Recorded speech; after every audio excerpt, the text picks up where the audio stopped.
Makuru, Vino Sumake, Jim, Mama, that's Davidi, Moawe,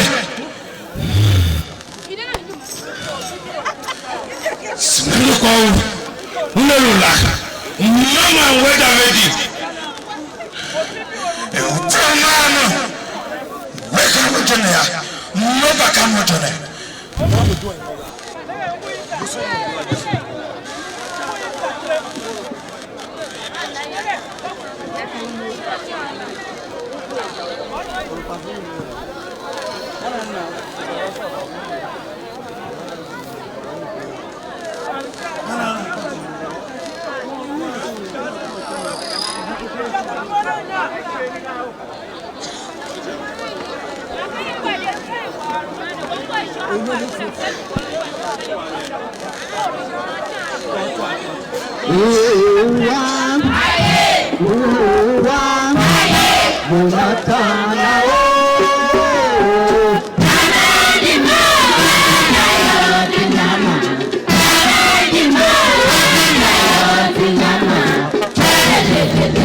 ọ̀rọ̀ Israel àlùṣíàdà ṣì ọ̀nà jìnnìkọ̀ ahẹ́ tẹ̀lé pé ṣì ṣèyáńgí ìhádàlà alò láti wá lọ àbúyọ nígbà dínì àkàdá ìyá ọ̀rọ̀ Israel ààrẹ ayò náà anahamba alwe ma family tẹ̀lé wájúmá wèrè David kwabo màmá pàṣẹ nga màmá na ògbóná àtà ògbàgà tẹ̀lé àlọ́ àwẹ̀ ìbàdìmọ̀ àdèrè náà mọ̀gbà ìrìnnà òmànà ẹ̀ àmọ̀ dídò ṣá èdè òde ṣáyè mélòó máa máa lórí fún una òye ṣáàbà ọmọọba mo gbà Dávídì òǹbò mọ.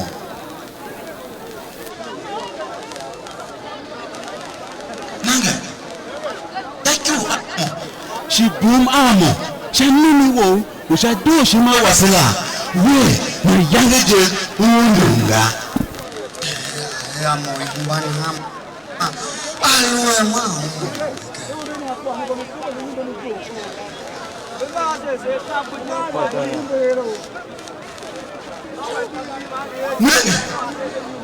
kasi yam kento sayam kento yagata ebuto itimang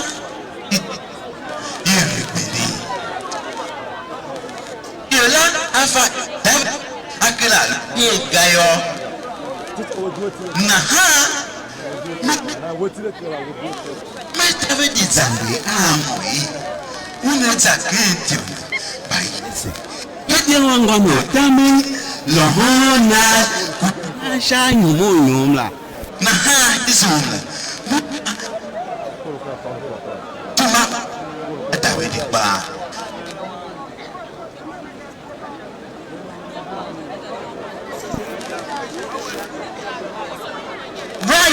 tumu mukele vake me okay yota gadia kabem alu meka awanyewa abanga yo tatu banano yemeyo gadia na pendachile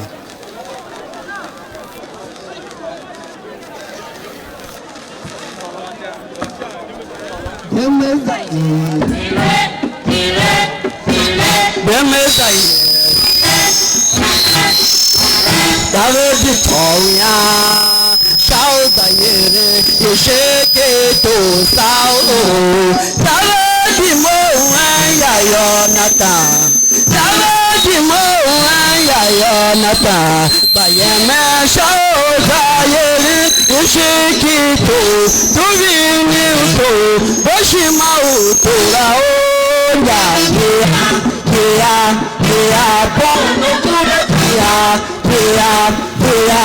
wanda bono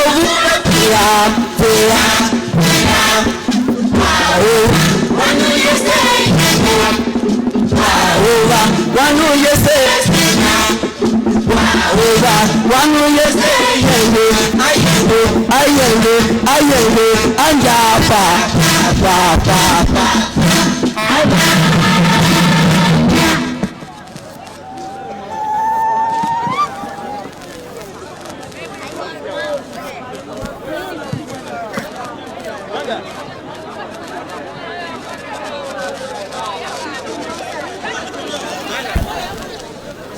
Mamie, nigga, do again Israel.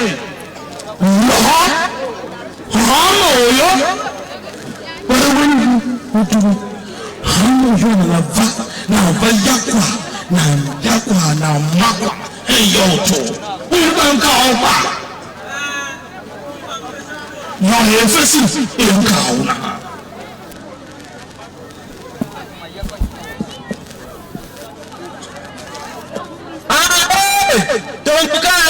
wewe due nyogu kai yana togu kai wewe due pe nyogu kai yana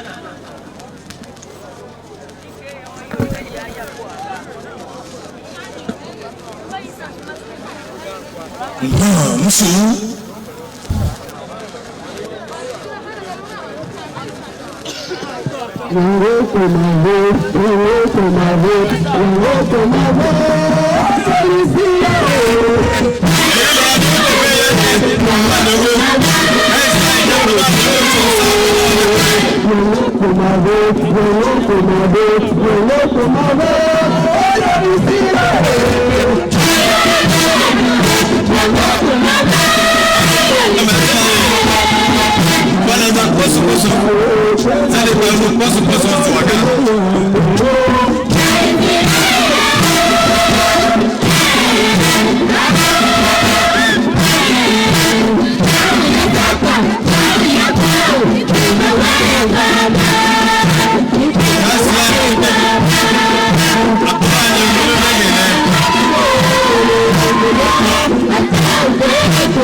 konto yakwa ninkwa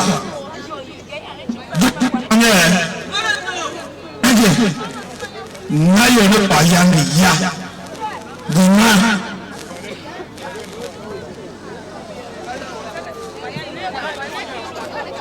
yakwa hige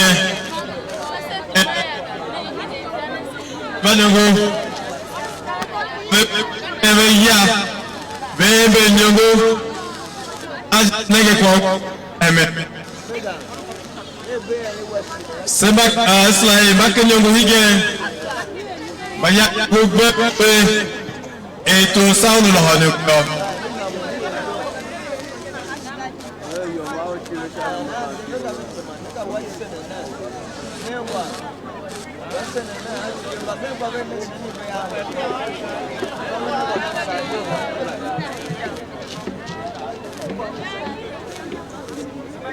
hai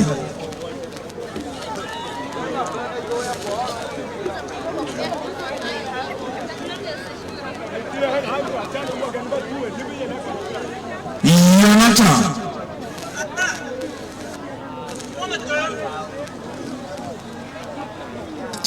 mama ini bagaimana Yesus vanya goga nyapa naga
Yesi azẹ. Méjì lè aramot your number Yesi banana kuru ọyọ̀ọ̀la ma agọ́nà jíjí tí òye nàá nípa àlùmí náà kúrà. Mọ̀lẹ́ ọjọ́ òhun ní ògùn yóò ní.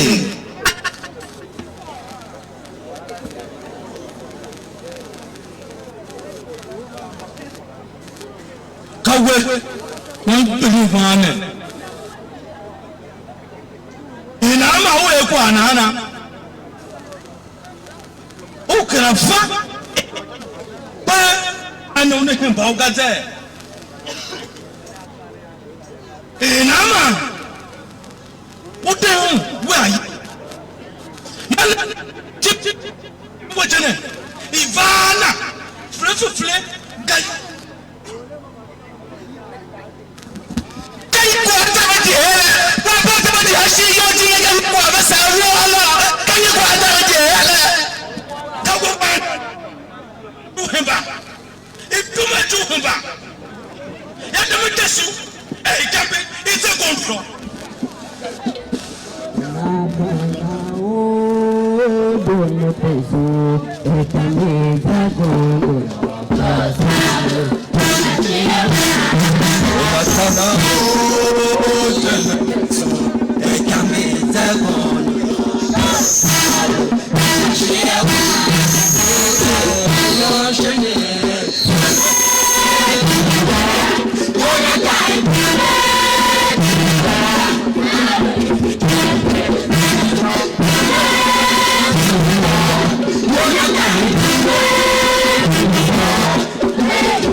Abediya